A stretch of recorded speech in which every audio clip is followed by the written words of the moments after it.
The first shot is always about breath control. Moscow 1968. Snow fell silently outside the ninth floor window where Captain Jack Morgan lay perfectly still, his body a statue of concentration.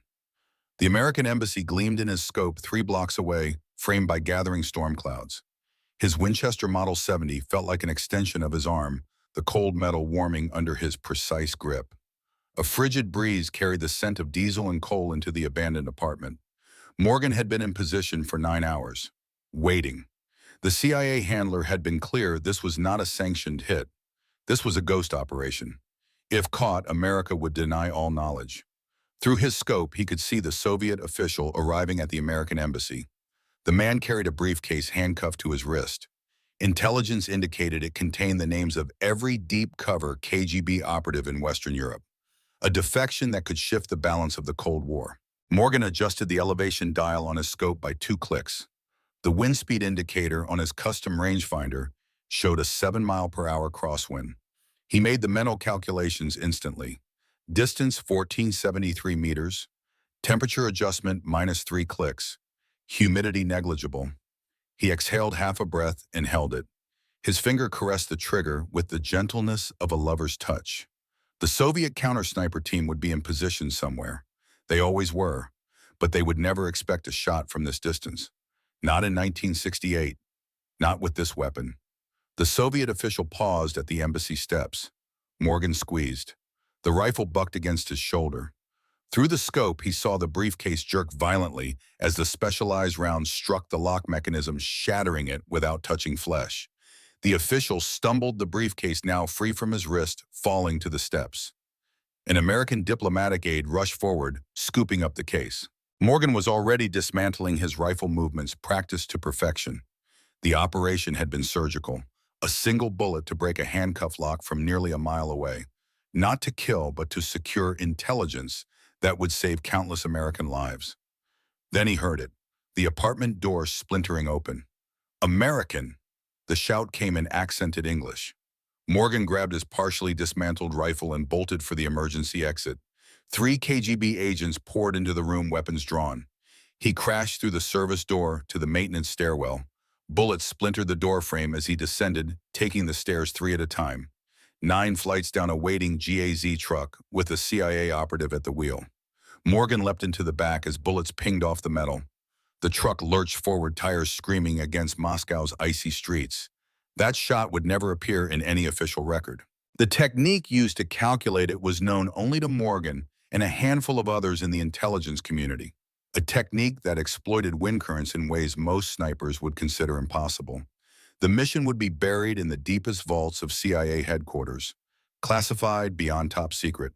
Operation Cold Trigger. Until now, to Quantico, Virginia, present day. The television in Jack Morgan's room at the Veterans Care Facility played footage of the upcoming American legendary marksman competition. At 91 years old, his body had curved like an old bow, but his eyes remained laser-sharp, missing nothing on the screen. "Look at that fool," Morgan muttered, watching a younger shooter demonstrate his technique for the cameras. Breathing all wrong, thumb position, compromising barrel harmonics. Amateur hour. The shooter on screen fired and hit the target center. "Lucky," Morgan scoffed. His sparsely decorated room contained few personal effects. A chess set with a game in progress against himself, a worn copy of Sun Tzu, and a locked case beneath his bed containing medals never displayed for operations, never acknowledged. The outdoor thermometer showed 72 degrees. Morgan calculated the ballistic adjustments, automatically, his mind never at rest. At any temperature, any elevation, any wind condition, he could make the shot. Even now, with hands that sometimes betrayed him. A knock at the door interrupted his critique of the television shooter. "Mr. Morgan, you have visitors?" 2 people entered. A woman in her early 40s wearing an FBI windbreaker, her auburn hair pulled back in a practical ponytail. Beside her stood a younger man, military bearing, evident in his posture, wearing a suit that barely concealed his athletic build. Morgan recognized his grandson immediately. "Thomas, to what do I owe the pleasure? Last time I saw you was at your father's funeral. 5 years ago." Major Thomas Morgan shifted uncomfortably. "Granddad, this is Special Agent Sarah Winters, FBI." Morgan studied her with eyes that had once tracked Soviet officials through high-powered optics. FBI at my door usually means someone important is dead. Agent Winters pulled a chair closer to Morgan. Sir, I need to ask you about Moscow, 1968. The old sniper's expression remained neutral, but something flickered behind his eyes. Never been to Moscow. Certainly not in 1968. She placed a folder on the table between them. 3 days ago, a former State Department official was killed by a single shot from approximately 1,400 meters. The bullet fragmented on impact, but forensics reconstructed enough to determine something unusual about the shot. Lots of good shooters these days, Morgan replied. The shot was taken during a crosswind of 15 miles per hour. According to our ballistics experts, the shooter used a technique that calculated wind harmonics in a way that defies conventional long-range shooting methods. She leaned forward. A technique that matches descriptions in a classified file recently discovered to be missing from our archives. A file codenamed Cold Trigger. Morgan's weathered face betrayed nothing.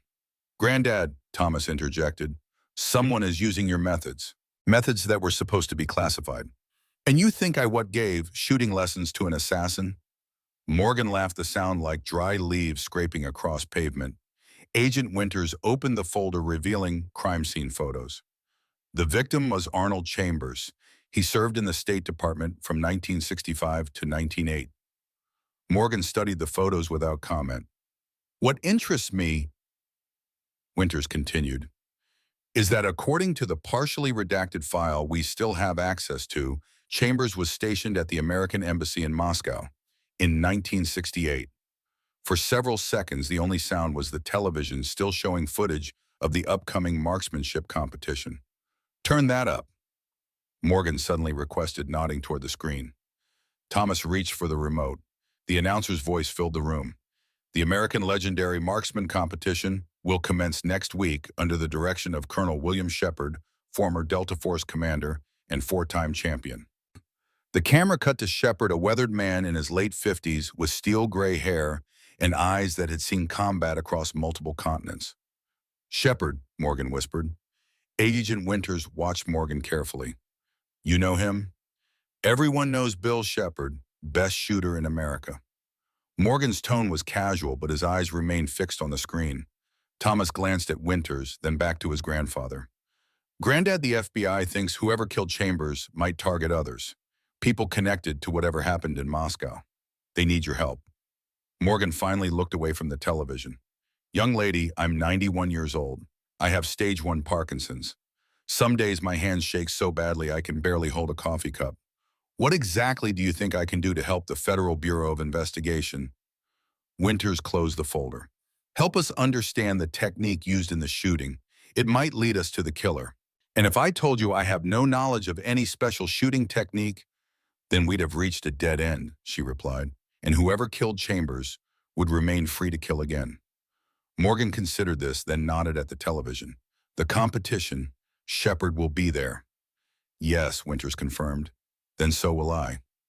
Morgan straightened in his chair, some of the frailty seeming to fall away. Register me as a competitor.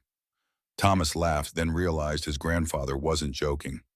Granddad, be serious. The physical demands alone. Register me, Morgan repeated. If someone is using my techniques to kill, they might be connected to the competition. A gathering of the best shooters in the country would be the perfect hunting ground. Sir, Agent Winters began. We can't risk putting you in danger. I'm not asking permission, Agent Winters. I'm telling you how this is going to work. Morgan's voice carried the authority of a man used to giving orders that saved lives. Thomas, you still have contacts at the Pentagon. His grandson nodded cautiously. Good. Get me entered in that competition as a special honorary consultant. Pull whatever strings you need to. Jack, Winters said, using his first name for the first time. Even if we could get you registered the physical requirements. Morgan reached beneath his bed and pulled out a worn leather case. He opened it, revealing a disassembled sniper rifle that gleamed with the evidence of meticulous care. Winchester Model 70, the same model I carried during the Cold War. Modified trigger assembly, custom scope mount. I still clean it every Tuesday. He looked up at them with eyes suddenly sharp as flint. And I can still shoot it? Granddad, this is crazy. You have Parkinson's. Thomas ran a hand through his hair in frustration. Some days are better than others. Morgan began reassembling the rifle with practiced movements. His hands moved with surprising steadiness. Today is a good day. Winters and Thomas exchanged glances. If someone is using my techniques, they're connected to me somehow. They might even be watching me now. Morgan finished assembling the rifle. The competition is the perfect cover for me to investigate. I'm supposed to just let a 91-year-old man walk into a potential kill box, Winters asked. I survived Moscow in 1968. The words slipped out before Morgan could stop them. A smile flickered across Winters' face. So you were there? Morgan sighed. Theoretically, if I had been in Moscow in 1968, I would have completed an operation so classified that even discussing its existence would violate about 15 federal laws. Someone already violated those laws, Thomas pointed out, when they stole the file. Morgan nodded toward the television where Colonel Shepard was now giving an interview. Get me into that competition. The rest will follow. Thomas returned the next day looking displeased. You've been approved as a special consultant to the competition. They're allowing you to participate in the shooting events as an exhibition competitor. He handed his grandfather a folder. What exactly is going on, Granddad? What aren't you telling us? Morgan was already dressed, wearing pressed khakis and a button-down shirt rather than his usual facility attire. Need to know basis, Thomas. I'm family. Even more reason to keep you in the dark. Morgan checked his watch. I need you to drive me to Quantico, the competition facilities. Agent Winters wanted to be here for this. Agent Winters is FBI. This is family business now. Morgan grabbed a small duffel bag that was already packed. Your father never told you about my work, did he? Thomas stiffened. Dad didn't tell me much of anything before Afghanistan. Morgan nodded, pain briefly crossing his features. Perhaps that was my fault too. The drive to Quantico took 40 minutes. Thomas attempted several times to extract more information from his grandfather, but the old sniper deflected each question with the skill of a man who had kept secrets for decades. The Marine Corps base at Quantico housed the most advanced shooting facilities in the country. As they approached the main training building, Thomas finally broke the tense silence.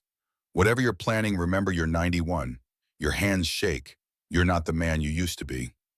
Morgan gazed out the window at the sprawling shooting ranges. None of us are the men we used to be, Thomas. That's both the tragedy and the blessing of age. Colonel William Shepard was waiting for them at the entrance to the administrative building. He was tall, with the bearing of a career soldier, his face weathered by sun and combat.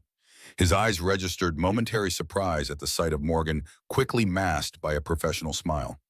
Jack Morgan. Shepard extended his hand. When they told me a consultant was coming, I never expected it would be the legend himself. Morgan shook the offered hand. Bill, been a long time. 27 years if my memory serves. Shepard nodded to Thomas. And this must be your grandson, Major Morgan, Pentagon Intelligence Division. Your reputation precedes you. Thomas looked surprised that Shepard knew of him. Let's get you processed. Shepard continued, leading them into the building. Though I must admit I'm curious why the legendary Jack Morgan would want to consult on a civilian marksmanship competition. Keeping my eyes sharp, Morgan replied easily. Thought I might even take a few shots for old time's sake. Shepard laughed. Jack, with all due respect, the competition includes physical elements that would challenge men half your age. Just need a chair and my rifle. Not planning to run any obstacle courses. Shepard's smile tightened almost imperceptibly. Of course, we can arrange a special exhibition shoot, perhaps a demonstration for the younger competitors. They entered Shepard's office walls covered with shooting trophies and military commendations. A framed photo showed a younger Shepard standing beside Morgan, both in unmarked combat fatigues, somewhere dusty and foreign. I kept that as a reminder, Shepard said, noticing Morgan's gaze on the photo. You taught me everything I know about long-range shooting. Not everything, Morgan replied quietly. Shepard's smile faltered slightly. Well, let's get your paperwork sorted. You'll need to qualify with your weapon, of course. Standard safety protocols. Of course, you brought your rifle? Morgan patted his duffel bag. Winchester Model 70. Same as always. A classic. Shepard hesitated. Though these days most competitors use more advanced systems. Chassis rifles. Electronic wind meters, ballistic computers. I prefer the old ways. The old ways don't win competitions anymore, Jack. Morgan's eyes narrowed slightly. I'm not here to win. Shepard studied him for a moment. Why exactly are you here, Jack? Told you. Consultancy. After all these years, why now? Morgan shrugged. Man gets to a certain age, he starts thinking about his legacy. Your legacy is secure, Shepard insisted. Your techniques revolutionized long-distance shooting. Some of my techniques were never meant to be shared. Morgan's voice had an edge now. Classified techniques. The room temperature seemed to drop several degrees. I should hope not, Shepard replied carefully. Operational security was always paramount in our line of work. Thomas watched the exchange with growing unease, sensing undercurrents he didn't understand. Let's get you qualified, Shepard finally said, breaking the tension. Range 3 is open. We can test your rifle there. The shooting range was state-of-the-art. Electronic target systems, wind flags at 100-meter intervals, and a control booth filled with monitoring equipment.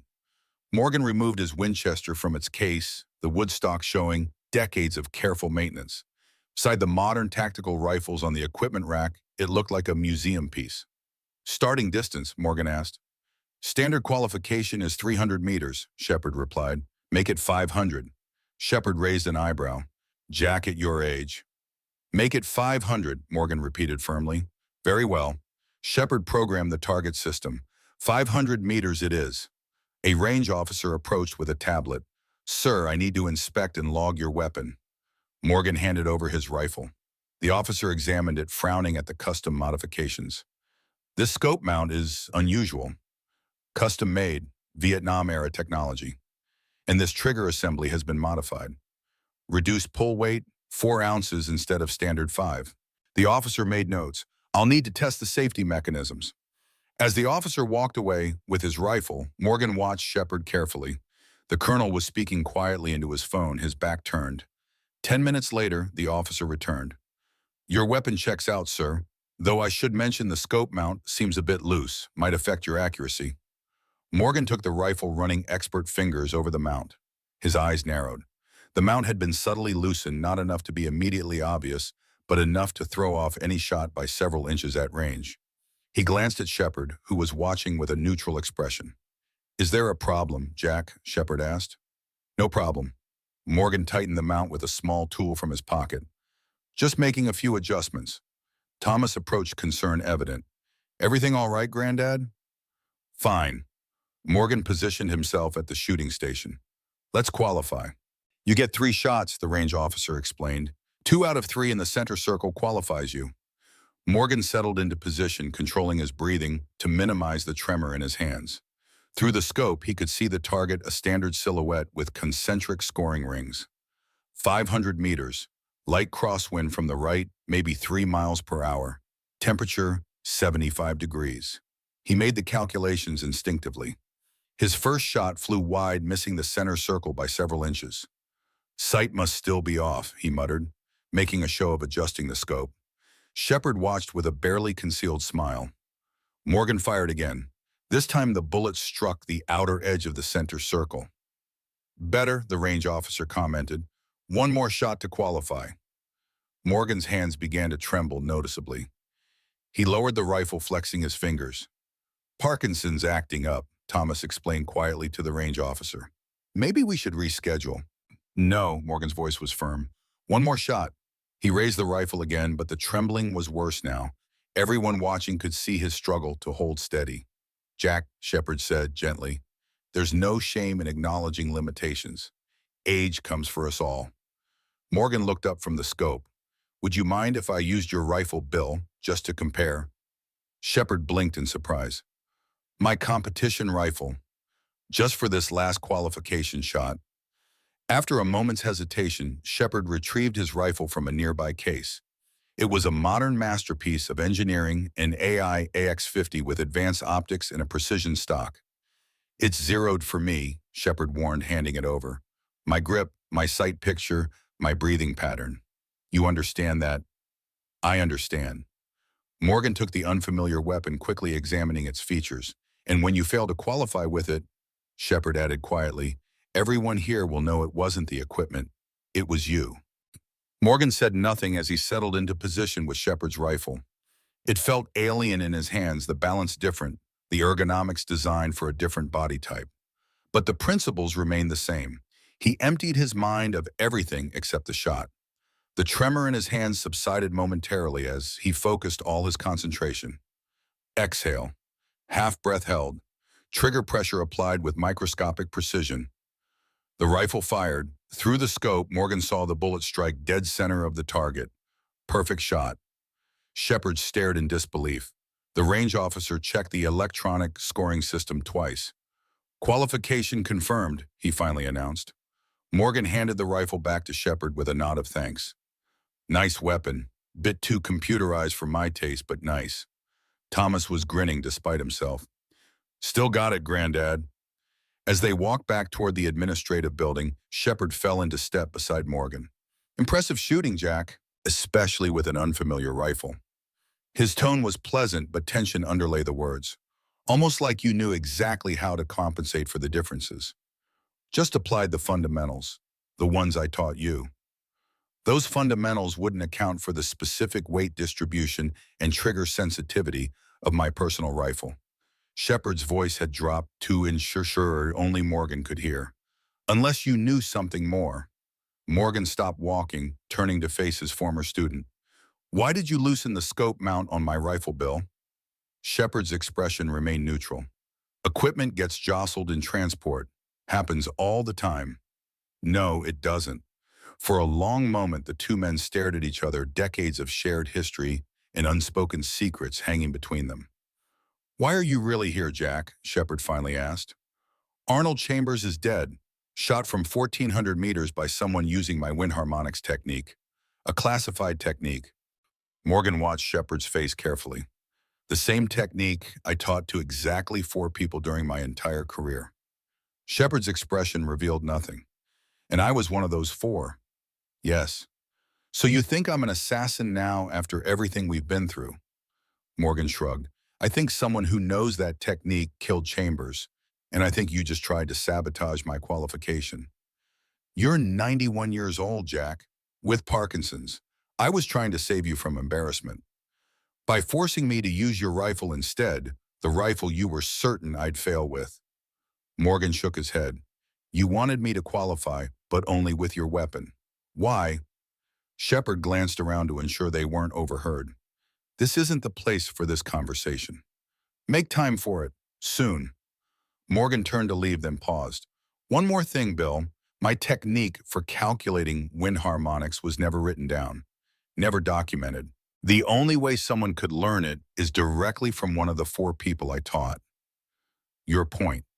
My point is that the file they found at the CIA mentioned the technique existed but didn't explain how it worked. So whoever killed Chambers either learned directly from you or one of the other 3. Or from you, Shepard countered. I haven't exactly been giving sniper lessons from my retirement home. Morgan fixed Shepard with a hard stare.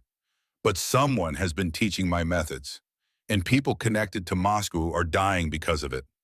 Shepard's jaw tightened. Be careful with accusations, old man. Your legacy won't protect you forever. I don't care about legacy. I care about justice. Justice, Shepard laughed bitterly. After everything you've done, everything we did together, that's rich, Jack. Even for you. Morgan stepped closer, lowering his voice. Make time for that conversation, Bill, before more bodies start dropping. As Morgan walked away to join Thomas, who was waiting by the car, Shepard called after him. Jack, the competition starts in 3 days. Full qualification includes a physical fitness assessment tomorrow. Still sure you want to participate? Morgan didn't turn around. I'll be here. In the car, Thomas studied his grandfather with new respect and growing concern. Want to tell me what that was about? Morgan stared out the window at the shooting ranges where younger men practiced their craft and aware of the deadly history, watching from the sidelines. Moscow, 1968, he finally said, the beginning of everything that went wrong. Jack Morgan couldn't sleep that night. His mind kept returning to Moscow, to the shot that changed everything. He sat in his room at the Veterans Facility, the Winchester Model 70, disassembled on the table before him. Each piece gleamed with oil and care. The television played footage of upcoming competition events, tactical courses, rapid engagement scenarios, long-distance precision challenges. A knock at his door interrupted his thoughts. "Come in." Agent Winters entered looking harried. "We have another victim." Morgan's hands stilled on the rifle components. "Who?" "George Pullman, former CIA operations officer, retired 20 years ago." She placed a file on the table. "Shot through his home office window in Arlington. Estimated distance 1,200 meters. Same technique signature." "I knew George," Morgan said quietly. "He was my handler for several Eastern Bloc operations, including Moscow." Morgan didn't answer directly. "Was anything left at the scene, any message?" Winters hesitated. "Yes, a note. It said, 'Moscow is unfinished.'"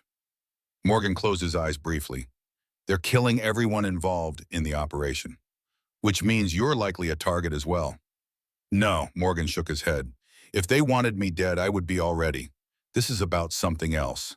He looked up at Winters. "I need access to the classified archives, the complete Moscow file." "That's impossible. Those files are sealed even from me." "Then use your FBI credentials to get me into the competition command center tomorrow. Shepard will have access to secured communications." Winters frowned. "You think Colonel Shepard is connected to these killings?" "I think Shepard knows more than he's telling. And I need to find out what." Morgan began reassembling his rifle. "Thomas told me about the physical assessment tomorrow. I'll need your help to bypass it. Even with my credentials, I can't just waive competition requirements." Morgan finished assembling the rifle with practiced efficiency. "You can if national security is at stake. 2 former intelligence operatives are dead, both connected to Moscow 1968. This isn't coincidence, Agent Winters." "I'll do what I can," she finally agreed, "but you need to tell me everything you know about Moscow."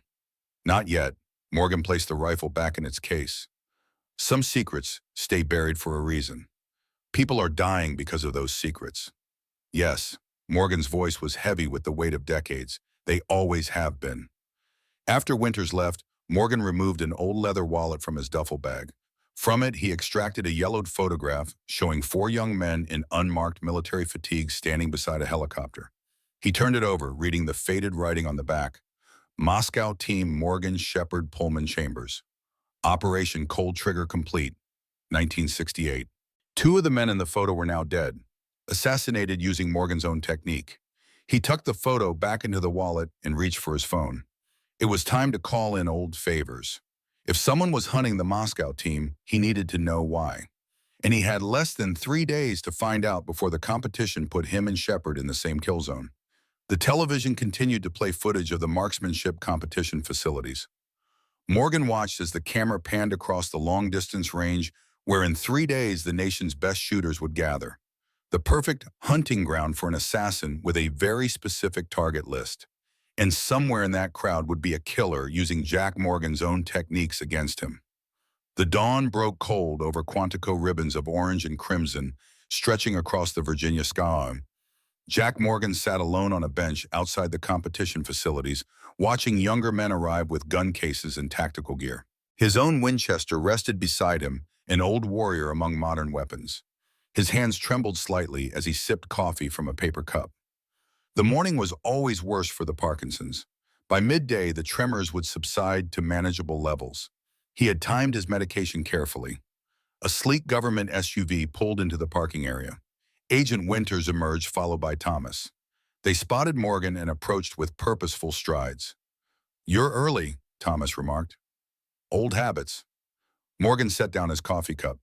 "In Vietnam, we called it the gunfighter's hour, the time before sunrise when visibility favors those who are already in position." "Never been to Vietnam, Granddad," Thomas said pointedly. "Remember?" Morgan allowed a ghost of a smile. Figure of speech. Agent Winters consulted her phone. "Colonel Shepard is conducting the physical assessments on the East Training Ground. I've spoken with the competition committee. You've been granted an exemption based on your consultant status and age. Shepard won't like that.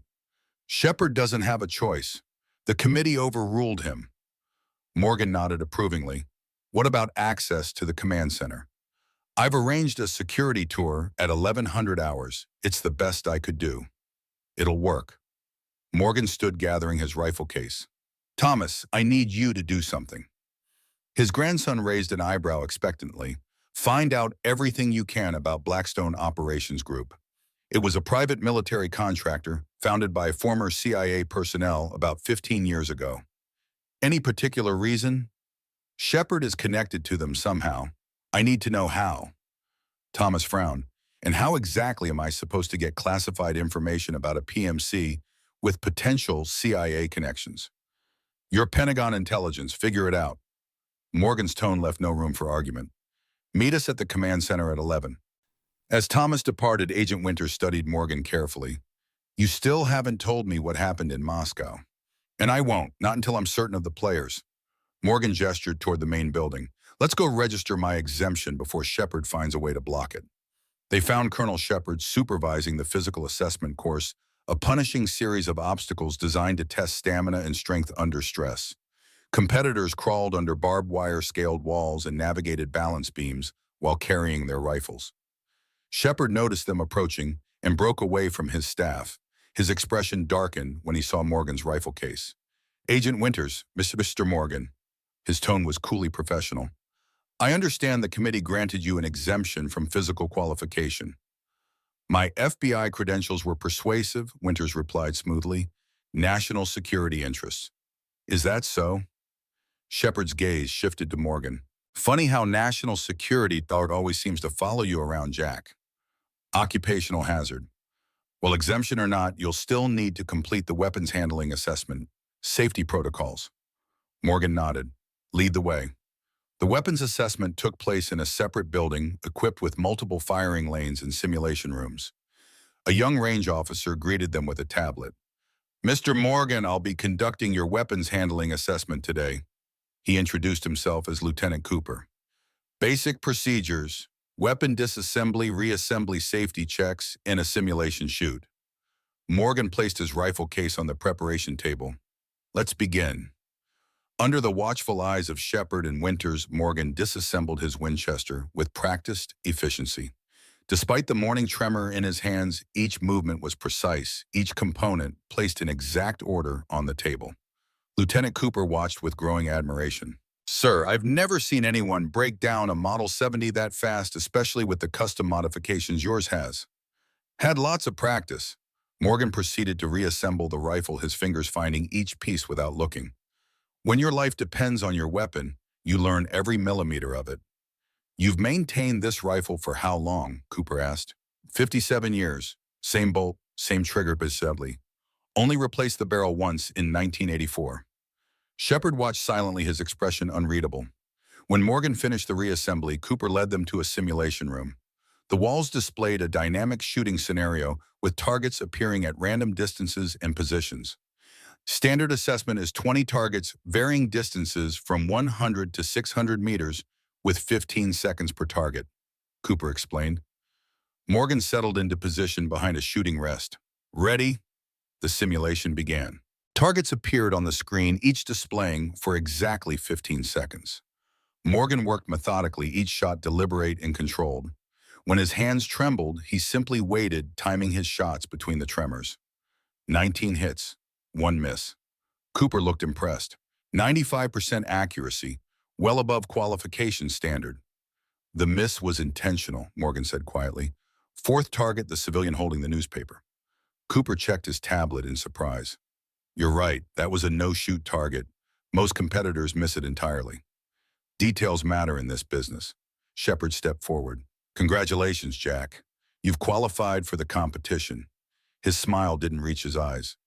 Though I'm still curious why you're so determined to participate. Nostalgia. Morgan packed away his rifle. One last chance to show the young guns how it's done. Well, you'll have plenty of chances. The first event is tomorrow morning. Long-distance qualification round. 1,000 meters. Shepard checked his watch. If you'll excuse me, I need to oversee the remainder of the physical assessments. After Shepard departed, Cooper approached Morgan hesitantly. Sir, it's an honor to meet you. There are rumors about you among the younger shooters. What kind of rumors? That you once made impossible shots. shots that defied conventional ballistics. Morgan studied the young man carefully. "Don't believe everything you hear, Lieutenant." "Of course, sir." Cooper hesitated, then continued. "There's someone here you might want to meet. Master Sergeant Ray Wilson. He's running the equipment verification station. Said he knew you from back in the day." Morgan's eyebrows rose slightly. "Ray Wilson? He's here." "Yes, sir, Building C, Room 204. Morgan exchanged glances with Winters. "Let's pay him a visit." As they walked toward Building C, Winters kept pace beside Morgan. "Another old colleague. Ray Wilson was the armorer for several operations I ran in the Middle East. Best weapons specialist in the business. Haven't seen him in 20 years. Building C housed the Technical Operations Center for the competition. Room 204 was filled with equipment tables where competitors' rifles were being meticulously checked and certified. Master Sergeant Ray Wilson looked up from an inspection and broke into a wide grin. At 65, he remained powerfully built, with hands that could bend horseshoes and fix watch mechanisms with equal skill. "Jack Morgan, you old ghost!" Wilson embraced Morgan with bone-crushing enthusiasm. "Thought you died years ago." "Nearly have several times." Morgan returned the embrace with genuine warmth. "Didn't know you were involved with this competition." "Chief Technical Officer. Been doing it 5 years now." Wilson nodded respectfully to Agent Winters as Morgan made introductions. "FBI, Jack, you in trouble again." Again implies I was ever out of it. Morgan glanced around to ensure they weren't overheard. "Need to talk, privately." Wilson's expression grew serious. He led them to a small office off the main equipment room and closed the door. "What's going on, Jack?" "Last time I saw that look, we were extracting a double agent from Tehran." Morgan didn't waste time. "Arnold Chambers and George Pullman are dead. Sniper shots long distance, using my wind harmonics technique." Wilson's face drained of color. "Jesus Christ." He sank into a chair. "Moscow team. Those were Moscow team members." Winters looked between the two men. "You know about Moscow?" "I wasn't on the operation, but I prepped the equipment." Wilson ran a hand over his face. "That was Scorpion program stuff. Deep black." "Scorpion program?" Winters asked. Wilson glanced at Morgan, who nodded permission. "Project Scorpion was an ultra-classified CIA training initiative during the late Cold War," Wilson explained. "Advanced sniping techniques that broke conventional rules of ballistics. Jack here was the primary architect, taught methods that nobody else had figured out. And Moscow was a Scorpion operation," Winters pressed. "The first field test." Wilson's voice dropped lower. "Successful beyond expectations. Changed how intelligence agencies approached certain problems." Morgan interrupted. "Ray, I need to know if Shepard has accessed any old Scorpion files recently." "Shepard?" Wilson looked surprised. "Bill Shepard is running this competition. He was Scorpion too. One of my 4 students." Morgan leaned forward. "Now 2 of the 4 are dead. I need to know if Shepard is involved." Wilson rubbed his chin thoughtfully. "Haven't seen him access anything unusual, but he's been pushing for changes to the competition format. Added night shooting events that weren't originally planned. And he's been spending a lot of time with some private military contractors who are sponsoring the event." "Blackstone Operations Group." Wilson nodded. "That's them. Founded by ex-agency guys. They're providing some of the specialty targets and electronic scoring systems." Morgan and Winters exchanged glances. "Ray, I need access to the Competition Communications Center," Morgan said, "and I need a full technical readout of any equipment Blackstone has provided." "Jack, that's classified competition material. I can't just—" "2 men are dead, Moscow team members. I think I might be next or Shepard." Morgan's voice was steel. "This is national security, Ray, not a sporting event."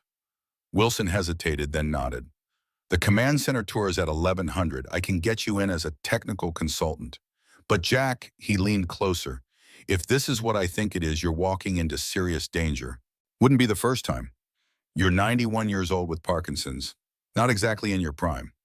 Morgan's eyes narrowed. "Age brings certain compensations, like knowing exactly when someone is trying to manipulate a situation." Wilson sighed heavily.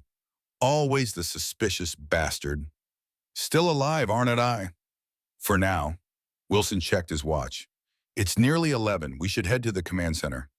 As they left the office, Wilson pulled Morgan aside. The night shooting event, Shepard added, it's scheduled for tomorrow evening. Unusual parameters. Low light moving targets, no wind flags. Conditions that would favor someone who knows my techniques. Exactly. Morgan digested this information silently as they walked toward the command center building. Thomas was waiting for them outside, his expression grim. He pulled Morgan and Winters aside before they entered. I've found information on Blackstone, he said quietly. They were founded 15 years ago by former CIA operatives specializing in long-range elimination of high-value targets. Their training methods are proprietary, but there are rumors they use unconventional ballistic calculations. My techniques, Morgan murmured. Possibly. And here's the interesting part. Shepard sits on their board of directors, has since the company founded. Winters frowned. So Shepard has been commercializing classified CIA techniques. It gets worse, Thomas continued. Blackstone has been contracted by several foreign governments for what they call specialized security operations, including some former Soviet states. Morgan's expression darkened. He's been selling my techniques to the highest bidder. There's one more thing. Thomas lowered his voice further. Blackstone recently lost a major government contract after a mission went bad. An assassination attempt against a terrorist leader failed when another contractor identified their sniper position before the shot. 3 Blackstone operators were killed. When was this? Morgan asked. 6 months ago in Syria. Morgan processed this information silently. The pieces were beginning to align, but the full picture remained elusive. Let's proceed with the command center tour, he finally said. I need to see what Shepard is planning for the night shooting event. The competition command center was a marvel of modern technology. Multiple screens displayed every shooting range from various angles. Communication systems linked range officers and security personnel throughout the facility. At the center stood an elevated platform where Shepard and his staff coordinated the entire operation. Wilson led Morgan, Winters, and Thomas on the scheduled tour, explaining the technical systems, while Morgan observed everything with careful attention. The electronic targeting systems are state-of-the-art, Wilson explained for the benefit of anyone listening. Impact sensors accurate to within 1 millimeter. Wind measurement stations every 100 meters. Morgan noticed a separate monitoring station isolated from the others. What's that system? Blackstone proprietary technology, Wilson replied. Advanced ballistic tracking. Records the exact flight path of each bullet fired during the competition. For what purpose? Training analysis. After action reviews. Morgan studied the equipment with suspicion. Who has access to that data? Blackstone technical staff and Colonel Shepard. As if summoned by his name, Shepard entered the command center. He paused momentarily upon seeing Morgan, then approached with measured steps. Enjoying the tour, Jack. Impressive setup. Morgan gestured toward the Blackstone monitoring station. Particularly your private contractor's contribution. Shepard's eyes narrowed slightly. Blackstone provides cutting-edge technology that benefits all competitors and collects valuable data in return. The arrangement is mutually beneficial.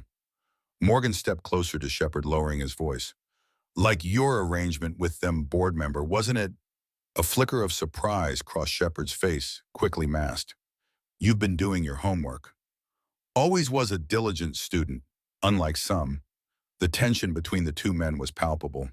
Wilson cleared his throat uncomfortably. Colonel, I was just showing them the range monitoring systems for tomorrow's events. Shepard nodded, not taking his eyes off Morgan. The night shooting event should be particularly interesting. A true test of natural ability versus technology.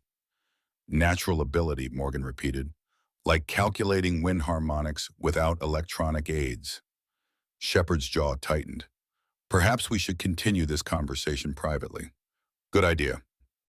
Shepard led Morgan to a small conference room adjacent to the command center, closing the door behind them. You're walking a dangerous line, Jack, he said without preamble.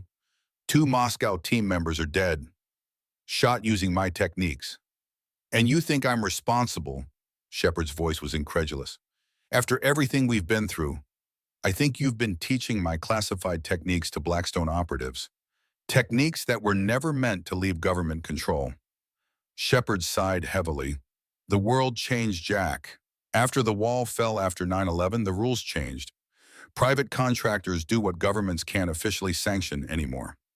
That doesn't give you the right to sell classified methods. Sell? Shepard laughed bitterly. Is that what you think this is about, money? Blackstone pays you well, I assume? This isn't about money. Shepard's expression hardened. It's about continuing the mission when bureaucrats and politicians tied our hands. The enemies didn't disappear just because the Cold War ended, Jack. So you created your own private army, using my techniques. Our techniques. I was there too. Remember Moscow, Prague, Berlin. I bled for those operations just like you did. Morgan studied his former protege carefully. Did you kill Chambers and Pullman? Shepard's expression showed genuine shock. Of course not. They were my friends, my mentors just like you. Then who did? I don't know. Shepard ran a hand through his steel-gray hair, but I intend to find out. That's why I added the night shooting event, to draw them out. How would I them? The conditions I've set for tomorrow night's event are unique. They'll favor someone using your wind harmonics technique. I'm creating a situation where the killer might reveal themselves. Morgan considered this. Using me as bait. Using both of us as bait. I'm competing too. For several long seconds, the two men stared at each other, decades of shared history hanging between them. I don't trust you, Bill, Morgan finally said. You never trusted anyone completely.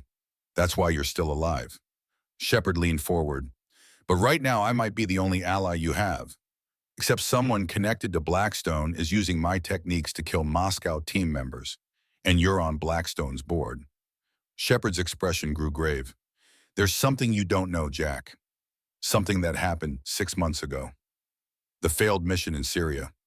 Surprise flashed across Shepard's face. You know about that? I know Blackstone lost 3 operators when their position was compromised. It wasn't just compromised. Shepard's voice dropped lower. They were deliberately exposed. Someone sent the exact coordinates of the sniper hide to the target's security team. Someone with intimate knowledge of Blackstone operations. Morgan's eyes narrowed. Inside job. We thought so. Internal investigation pointed to a former operative with a grudge. We were tracking him when he disappeared. Shepard paused. 3 weeks before Chambers was killed. You think this former operative is targeting Moscow team members as revenge against Blackstone? It's possible. His name is Viktor Baranov. Morgan froze. Viktor Baranov, the KGB sniper from Berlin. The same. After the Soviet Union collapsed, he worked freelance for years. I recruited him for Blackstone in 2010. His knowledge of Soviet counter-sniping techniques was invaluable. You recruited a former KGB assassin. Morgan's voice was incredulous. A man who tried to kill both of us multiple times. The Cold War was over, Jack. We needed his expertise. Morgan shook his head in disgust. The enemies didn't disappear, but apparently the principles did. It was a different world. And now Baranov is killing Moscow team members. Your Moscow team members. We don't know that for certain. But you suspected enough to set a trap tomorrow night. Morgan stood. I want full details of this night shooting event. Every parameter. You'll get them. Shepard also rose. But Jack, if it is Baranov, you need to understand what we're dealing with. He's 88 now, but still lethal. And he has reasons to hate both of us. Because of Berlin. Because of Moscow. Shepard held Morgan's gaze. He was there, Jack. The day of the operation, the Soviet official you shot the briefcase away from, that was his younger brother. Morgan stared in stunned silence. Baranov never knew who took that shot. The KGB files were purged when the Soviet Union fell. But if he somehow discovered it was you, then I'm the primary target, Morgan finished. Not Blackstone. Exactly. The implications settled over Morgan like a shroud. If Shepard was telling the truth, then Baranov was systematically eliminating everyone connected to the Moscow operations, saving the triggerman for last. I need to speak with Agent Winters, Morgan said. The FBI needs to know we have a potential Soviet assassin targeting former CIA operatives. Be careful what you reveal, Jack. The Moscow operation is still classified. 2 men are dead. Classification doesn't matter anymore. As Morgan turned to leave, Shepard caught his arm. There's one more thing you should know.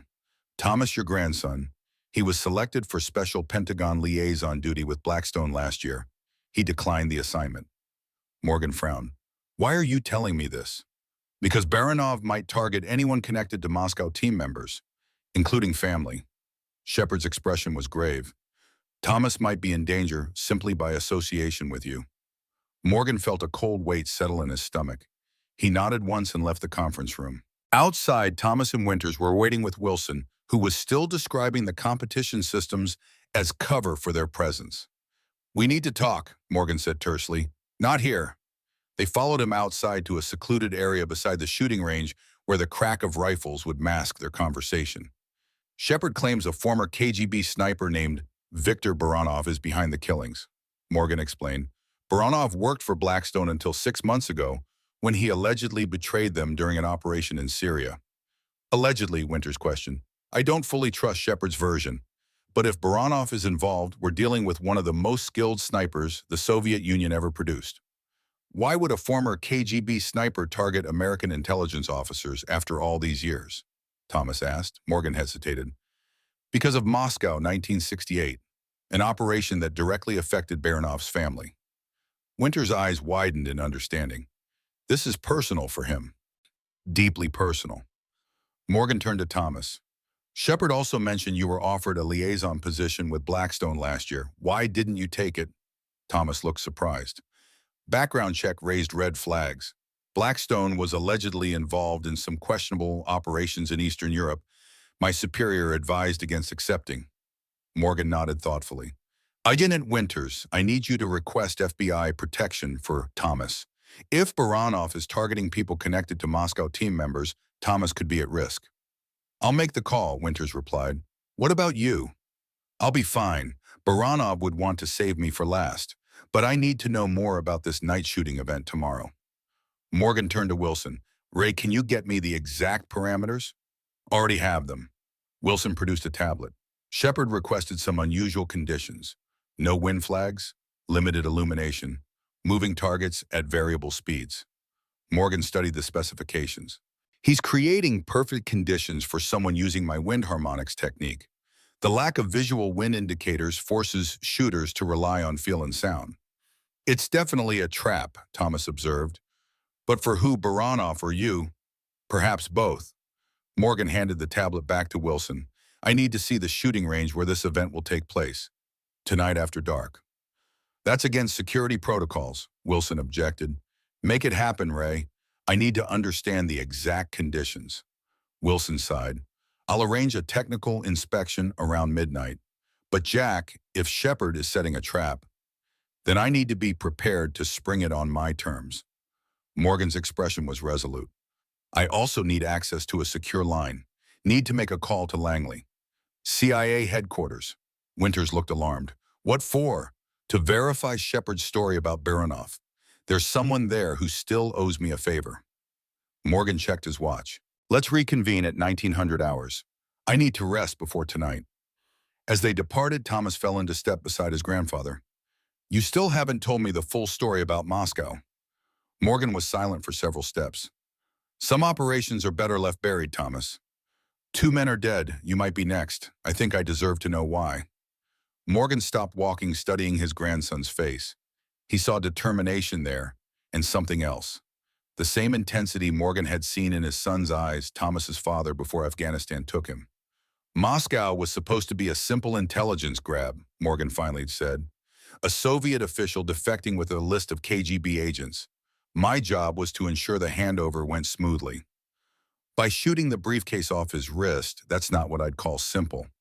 The plan changed at the last minute. We received intelligence that the Soviets had discovered the defection plan. They were going to grab him before he reached our embassy. Morgan's voice grew distant with memory. The shot was the contingency plan. Break the handcuff, allow our diplomatic aide to secure the briefcase with the intel. And it worked. The intelligence acquisition worked, but there were, complications. What kind of complications? Morgan's gaze hardened. The kind that have gotten 2 men killed 57 years later. He resumed walking. Get some rest, Thomas. Tonight will be long and tomorrow longer still. Back in his temporary quarters at the Quantico visitors' barracks, Morgan lay on the narrow bed staring at the ceiling. His hands trembled slightly, the afternoon dose of medication wearing off. Moscow, 1968. The beginning of everything. He closed his eyes, a memory taking him back to that frigid apartment, the weight of the rifle against his shoulder, the perfect calculation of wind and distance. The shot that would eventually lead to this moment decades later, with an old enemy seeking final vengeance. Morgan reached for his phone and dialed a number few people possessed. After several security verifications, a gruff voice answered. Secure line. Authorization code Tango Sierra 974 Moscow Glass. Morgan's voice was steady. I need information on Viktor Baranov, former KGB sniper. A pause. Verification confirmed. This line is secure. Baranov's file is still classified, Jack. Arnold Chambers and George Pullman are dead. I think Baranov killed them. Another pause, longer this time. Hold for upload to your secure device. Minutes later, Morgan's phone received an encrypted file. He opened it, reading carefully. Most of the information confirmed what Shepard had told him. Baranov had indeed worked for Blackstone until the Syria operation went bad. But one detail caught his attention. According to CIA intelligence, Baranov had not betrayed the Syria operation. He had been in a hospital in Belarus at the time, recovering from surgery. Someone else had compromised the mission. Morgan sat up, his mind racing. If Baranov hadn't betrayed Blackstone, then Shepard's entire story was suspect. But if Baranov wasn't the killer who was eliminating Moscow team members, he called Winters immediately. I need everything the FBI has on the ballistics from both murder scenes. Specifically, I need to know the exact bullet composition and rifling marks. I'll see what I can get, she replied. Why? Because I think Shepard is lying about Baranov. And if he's lying about that, he might be lying about everything. Exactly. Morgan ended the call and sat in silence, considering his next move. If Shepard had fabricated the Baranov story, his motivations were suspect.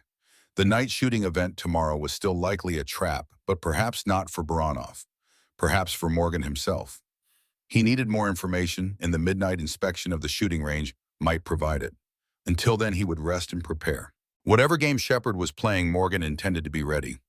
As darkness fell over Quantico, Morgan cleaned his rifle one more time, each movement deliberate despite the tremor in his hands.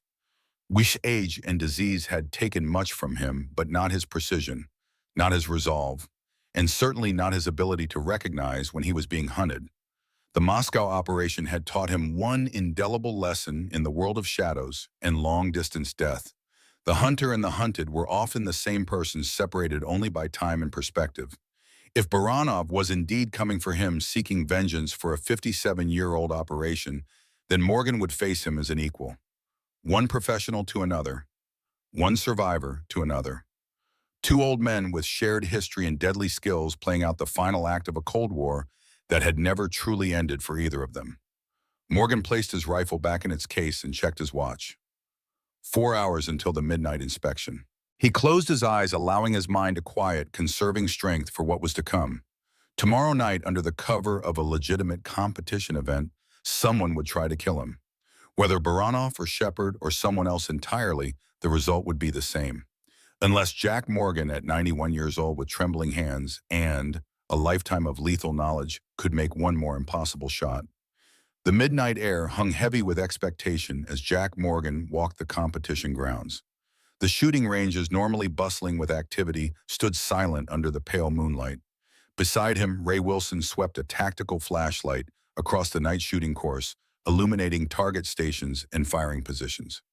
This is where it'll happen tomorrow, Wilson said, his breath visible in the cool air. 20 competitors, including Shepard and you. 8 targets per shooter, varying distances from 600 to 1,200 meters. Limited illumination. Morgan surveyed the landscape with the practiced eye of a predator. Where will Shepard be positioned? Station 1, as competition director, he shoots first. And me, Station 20, last shooter. Morgan nodded thoughtfully. Maximum psychological pressure. Make me wait through 19 other competitors. That's how I read it, Wilson agreed, though officially positions were randomly assigned. They continued their inspection, Morgan noting every detail. The rolling terrain, the scattered trees that would affect wind patterns, the angles of fire. Nothing escaped his assessment. The targets are unusual, Wilson commented, shining his light on one of the mechanized silhouettes, Blackstone designed them specifically for this event. They move in randomized patterns different for each competitor. Morgan examined the target system closely. Who programs the movement patterns? Shepard and the Blackstone technical team. Can they be altered during the competition? Wilson frowned. Serena. Theoretically, yes. The control system is in the command center, but that would violate competition rules. Rules are only relevant to those who follow them, Morgan murmured. They reached the final firing position marked with the number 20. Morgan stood at the exact spot where he would shoot tomorrow night, feeling the slight depression in the ground, the angle of the prevailing breeze. What's the illumination setup, he asked. Minimal, low-intensity floodlights on the targets only. The firing line remains in near darkness. Morgan closed his eyes, letting his other senses absorb the environment. The subtle air currents against his face, the distant sounds, carrying across the range the scent of soil and grass. His mind began calculating ballistic equations, automatically compensating for the night conditions. There's something else you should know, Wilson said, lowering his voice. After you left today, Shepard made changes to the security rotation for tomorrow night. Pulled in a new team from Blackstone. Men I don't recognize. Morgan opened his eyes. How many? 8 operators, all former military, positioned around the perimeter of the night shooting range. Not just security, then, a containment team. Wilson nodded grimly. That's how I read it. They're carrying specialized equipment too. Night vision tactical comms, counter-sniper detection systems. Shepard's preparing for trouble. Or planning it. Morgan surveyed the course once more, his tactical mind assembling the pieces. Ray, I need you to make some modifications to my shooting position. What kind of modifications? Nothing that violates competition rules, just some insurance. For the next hour, they worked quietly. Morgan directed Wilson to adjust the shooting platform slightly, creating a subtle depression that would provide additional stability. They installed a specialized wind indicator, virtually invisible unless you knew exactly where to look. That would give Morgan crucial data without breaking rules against electronic aids. This is old-school tradecraft, Wilson commented as they finished. Sometimes the old days are best. Morgan checked his watch. We need to get back. Thomas and Winters will be waiting for the FBI ballistics report. They returned to find Thomas and Agent Winters in Morgan's quarters, examining documents spread across the small table. We got the ballistics analysis, Winters said without preamble. You were right to question Shepard's story. Baranov didn't fire those shots. The bullets recovered from both crime scenes were Lapua .338 Magnum rounds, very specialized ammunition manufactured in Finland. Winters held up a ballistics report. The rifling patterns match a Steyr SSG-69 rifle. Austrian manufacture, Morgan said. Baranov exclusively used Soviet weapons. SVD Dragunov or Mosin Nagant variants. Exactly. Winters pointed to another document. And there's more. The FBI ran a deep background check on Baranov. He's been in a medical facility in Belarus for the past 3 months. Advanced lung cancer. He couldn't have executed these shootings. Morgan absorbed this information silently. Thomas pushed forward a separate file. I also got information from my Pentagon contact about the Syria operations Shepard mentioned. 3 Blackstone operatives were indeed killed, but not because Baranov betrayed them. What happened? Their position was compromised by a data breach at Blackstone headquarters. Someone accessed the mission parameters and transmitted them to the target security team. Thomas paused. The breach was traced to a terminal in Shepard's office. Morgan's expression hardened. Shepard sacrificed his own men. The investigation was inconclusive. Shepard claimed his credentials were stolen. Thomas shook his head. But after the incident, Blackstone lost several major government contracts. Their stock value plummeted. And now Shepard has set up this competition, Morgan mused, with Blackstone providing specialized equipment and security. It feels like a setup, Winters agreed. But for what purpose? Morgan moved to the window, looking out at the darkened Quantico grounds. The night shooting event tomorrow. It's the perfect cover for an assassination. Targeting who? Thomas asked. Either me or someone else entirely. Morgan turned back to face them. We need to determine who's really pulling the trigger on these killings. If not Baranov, then who? Could Shepard himself be the shooter? Winters suggested. Possible, but unlikely. The shots that killed Chambers and Pullman were taken during times when Shepard had alibis. Morgan rubbed his chin thoughtfully. He's working with someone equally skilled with my techniques. Another Scorpion program graduate, Thomas asked. No, the only other student besides Shepard Chambers and Pullman was David Harris. He died in Panama in 1989. Morgan sat heavily in a chair, his age momentarily showing. Shepard must have trained someone else, someone at Blackstone. Winters gathered the documents. I'll request FBI tactical support for tomorrow night's event. We can position agents around the perimeter. Blackstone security will detect them, Morgan warned. We need to be more subtle. What do you suggest? Morgan thought for a moment. Thomas, I need you to access the competition command center tomorrow during the day events. Plant surveillance equipment focused on the Blackstone monitoring systems. That's illegal with a warrant, Winters objected. So is double homicide, Morgan replied dryly. Sometimes the end justifies the means. Thomas nodded his understanding. I can do it. Wilson can get me access as a technical consultant. Good. Morgan turned to Winters. Agent Winters, I need you to create a distraction during the night shooting event. Something to disrupt the schedule just before my turn to shoot. What kind of distraction? Security alert. False report of an intruder on the western perimeter. That should draw off some of Blackstone's containment team. And what will you be doing? Thomas asked his grandfather. Morgan's eyes took on a cold professional gleam, setting a trap of my own. The planning continued late into the night.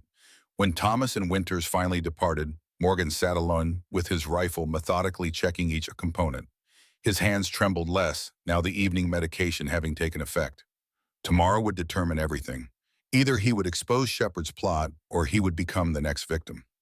Sleep, when it finally came, was fitful. Images of Moscow drifted through Morgan's dreams. The cold apartment, the critical shot, the chaotic escape. And now, 57 years later, the consequences still unfolding. Morning broke clear and crisp over Quantico. The competition's first day had officially begun, with preliminary events scheduled throughout the daylight hours. Morgan watched from the spectator area as younger shooters displayed their skills, his experienced eye noting techniques and weaknesses automatically. Shepard made his appearance mid-morning, surrounded by Blackstone security personnel. He acknowledged Morgan with a curt nod, but maintained his distance, focusing on his duties as competition director. By early afternoon, Thomas had successfully planted surveillance equipment in the command center, using Wilson's credentials to gain access during a staff rotation. The tiny cameras would transmit directly to Winters' secure FBI laptop, allowing them to monitor Blackstone's activities remotely. Equipment is in place, Thomas reported, joining Morgan in the viewing stands. We'll have eyes on the command center during the night event. Good work. Morgan kept his voice low. Any sign of unusual activity? Shepard has been meeting with the Blackstone security team throughout the day. Seems very focused on the night shooting arrangements. Morgan nodded, unsurprised. Winters. Setting up the distraction protocol. She has an FBI tactical team on standby, but they'll remain outside the Quantico perimeter unless she signals an emergency. The day progressed with methodical precision, each competitive event unfolding according to schedule. Morgan participated in an exhibition shoot during the afternoon, demonstrating classic techniques to an appreciative audience. His shots were deliberately precise, but not exceptional, revealing skill without showcasing his true capabilities. As twilight approached, the atmosphere shifted. Competitors prepared for the night shooting event with a tension that transcended normal pre-competition nerves. Word had spread about the unusual parameters Shepard had established, creating an air of anticipation. Morgan retreated to his quarters to make final preparations. He disassembled and reassembled his Winchester one last time, loaded precisely measured ammunition, and changed into dark clothing that would minimize his visibility at the firing line. A knock at his door announced Winters, who entered carrying her laptop. Command center surveillance is active, she reported. Shepard has been in constant communication with the Blackstone security team. They've established a perimeter around the night shooting range that exceeds normal protocol. Morgan nodded. Expected. Anything else? One of the Blackstone technicians has been making adjustments to the target control system, specifically to position 20, your position. What kind of adjustments? Winters turned the laptop to show him the footage. The movement patterns for your targets appear different from the others. More erratic, higher speed, making my shots more difficult. Morgan wasn't surprised. Classic psychological warfare. Shepard wants to see if I still have the skills. Or he's setting you up to miss creating an opportunity. Possible. Morgan closes rifle case.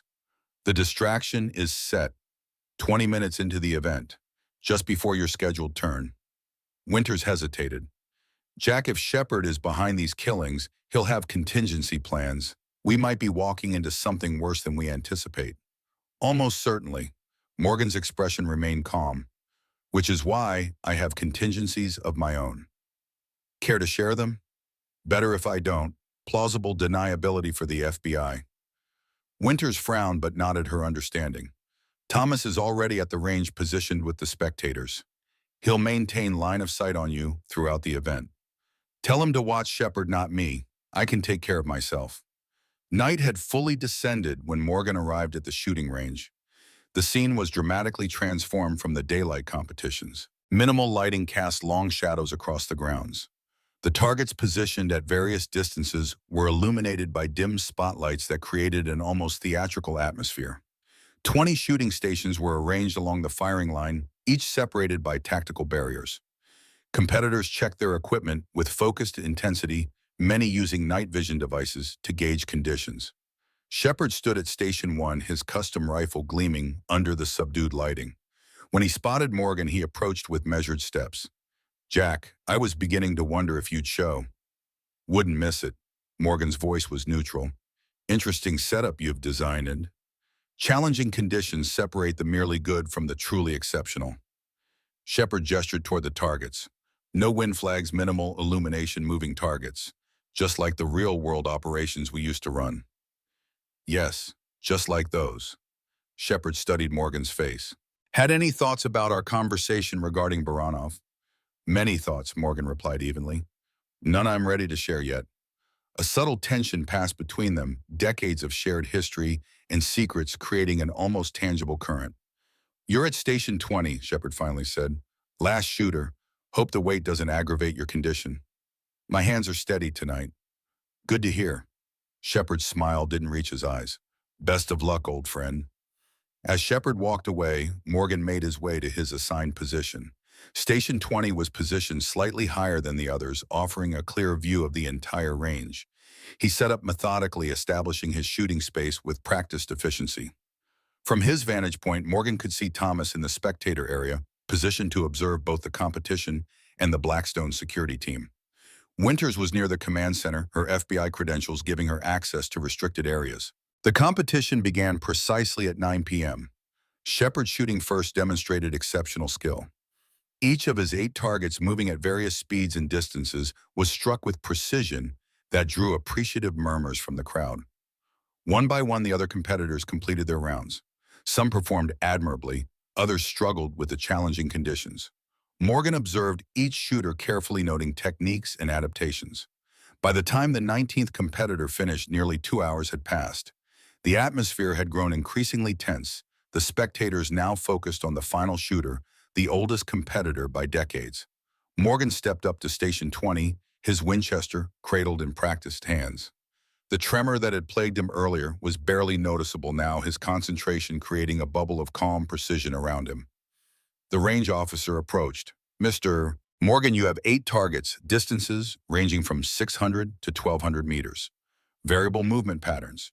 You have 60 seconds per target. Morgan nodded his understanding. He settled into position, adjusting his scope with deliberate movements. Through his peripheral vision, he noted the Blackstone security team repositioning subtly around the perimeter. Their movements were professional but telling. They were establishing firing angles. Commence fire on target 1 when ready, the range officer announced. Morgan focused through his scope, identifying the first target. 600 meters, moving in a lateral pattern at moderate speed. A simple shot for someone of his experience. He controlled his breathing, establishing the rhythm that had served him for decades. The world narrowed to the view through his scope, all external distractions fading away. The shot broke clean, striking the target's center mass. A perfect hit. Around the range, spectators murmured appreciatively. Even at 91, Jack Morgan could shoot. Target 2 appeared, this one at 800 meters with a diagonal movement pattern. Again, Morgan calculated, adjusted, and fired with precision. Another hit. As he reloaded for target 3, Morgan noted a subtle change in the Blackstone security positions. They were moving closer, establishing a perimeter that could quickly become a containment zone. Right on schedule, Winters activated the distraction. A security alert blared from the western perimeter. Radio chatter erupted among the Blackstone team. "Possible intruder detected on the western boundary," came the announcement. Security personnel respond. 3 of the 8 Blackstone operators immediately moved toward the western perimeter, just as Morgan had anticipated. The containment circle weakened. Target 3 appeared, this one at 900 meters, with an erratic movement pattern clearly different from what other competitors had faced. Morgan adjusted accordingly, calculating the randomized movements with decades of experience. Another perfect shot. Through his scope, he caught a glimpse of Shepard speaking urgently into his radio, visibly displeased by the security disruption. Targets 4 and 5 fell in quick succession, despite their increasingly difficult patterns. Morgan maintained his methodical approach, each shot breaking with precision. The surveillance feed from the command center appeared on Winter's laptop, showing the Blackstone technician making real-time adjustments to the target system. The movement patterns for Morgan's remaining targets were being altered, made even more difficult. Morgan sensed the change immediately when target 6 appeared. The movement was almost impossibly erratic, designed specifically to defeat standard shooting calculations. But Morgan wasn't using standard calculations. He was using the wind harmonics technique he had developed during the Cold War, the same technique that had made the Moscow shot possible. The shot struck true, eliciting surprised applause from the spectators. Target 7 presented at 1,100 meters, the most difficult yet. As Morgan prepared to fire, he noticed movement in his peripheral vision. The remaining Blackstone operators were repositioning again, establishing clear fields of fire toward his position. The trap was being sprung. Morgan fired at target 7, another perfect hit, then smoothly swiveled his position slightly, using the movement to survey the entire range. What he saw confirmed his suspicions. The Blackstone team had established a tactical formation focused on his position. Shepard had moved away from the main spectator area, taking cover behind the equipment vehicle. The final target, target 8, appeared at 1,200 meters. Its movement pattern was unlike anything the other competitors had faced, an almost impossible combination of speed and directional changes. Through his scope, Morgan noticed something else. A reflection from the tree line 300 meters beyond the target area. The unmistakable glint of another scope. The second shooter Shepard had positioned, not targeting Morgan, but angled toward the spectator area, toward Thomas. In that instant, Morgan understood the full scope of Shepard's plan. The night shooting competition was indeed a trap, but not just for Morgan. Thomas was the primary target. Shepard intended to eliminate both Morgan and his grandson, the last connections to the Moscow operation, and frame it as a security incident during a legitimate competition. Morgan had 60 seconds to make the final competition shot. He used that time to calculate 2 trajectories simultaneously. The official target and the hidden shooter in the tree line. 30 seconds remaining, the range officer announced. Morgan made his decision. In one fluid motion, he shifted his aim away from the official target or redirecting toward the hidden shooter in the tree line. The range was approximately 1,500 meters with a 7-mile-per-hour crosswind. The shot would be at the very edge of the Winchester's effective range. He applied the most advanced form of his wind harmonics technique, calculating air currents that most snipers wouldn't even consider relevant. His finger caressed the trigger with the precision of a surgeon. The rifle bucked against his shoulder. Through the scope, he saw the hidden shooter jerk backward, the rifle falling from suddenly limp hands. Instantly, the range erupted in confusion. Range officers shouted for a ceasefire. The Blackstone security team, realizing what had happened, moved with tactical precision toward Morgan's position.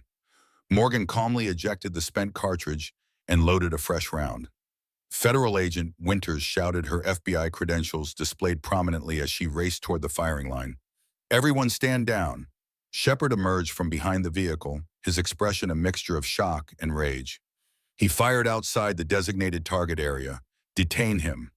The Blackstone operators hesitated, caught between conflicting orders. Morgan remained perfectly still, his rifle now pointed directly at Shepard. "Tell them to stand down, Bill." "You've lost your mind, Jack," Shepard called back. "Firing into the forest, you could have hit a bystander." "There are no bystanders, 1,500 meters into a restricted military area. Morgan replied, his voice carrying across the now silent range. Just the shooter you positioned to kill my grandson while everyone was focused on me. Thomas had taken cover behind a concrete barrier, his Pentagon credentials visible, as he tried to maintain order among the panicked spectators. Winters approached Morgan cautiously. Jack, what's happening? Shepard placed a second shooter in the tree line. Morgan explained, not taking his eyes or aim off Shepard. Positioned to assassinate Thomas during my final shot. The competition was a setup from the beginning. That's absurd, Shepard shouted. He's delusional. Agent Winters, Morgan said calmly, send a tactical team to the location I fired at, approximately 1,500 meters bearing 275 degrees from my position. They'll find a shooter with a Steyr SSG-69 rifle, the same weapon used to kill Chambers and Pullman. Winters spoke rapidly into her radio, dispatching the FBI tactical team that had been standing by. The Blackstone security team had formed a protective circle around Shepard, weapons drawn, but not yet aimed. It's over, Bill, Morgan called out. The FBI has surveillance footage from the command center showing your technician altering the target parameters. They have ballistics connecting the previous murders to a weapon that wasn't Baronov's. And in about 5 minutes, they'll have the second shooter you positioned to kill my grandson. Shepard's composure finally cracked. You think you understand what's happening. You understand nothing. Jack Moscow was never about intelligence gathering. It was about assassination. A hush fell over the range as Shepard's words carried across the open space. The defector was bringing more than KGB identities. Shepard continued, his voice bitter. He had proof that American intelligence had been compromised at the highest levels. Proof that would have destroyed careers, changed history. So the shot wasn't to secure the briefcase. Morgan said, the pieces finally aligning. It was to ensure the defector never reached the embassy alive. The lock shattered exactly as planned, but the ricochet was the actual objective. Shepard's face contorted with old rage. A ricochet that hit the defector in the carotid artery. So precise, it looked like an accident. A tragic equipment failure during an asylum attempt. Morgan felt the weight of this revelation settle over him. For 57 years, he had believed his shot in Moscow had been to secure intelligence. In reality, he had been an unwitting assassin eliminating a defector whose information threatened the establishment. Chambers figured it out, Morgan said, understanding flooding through him.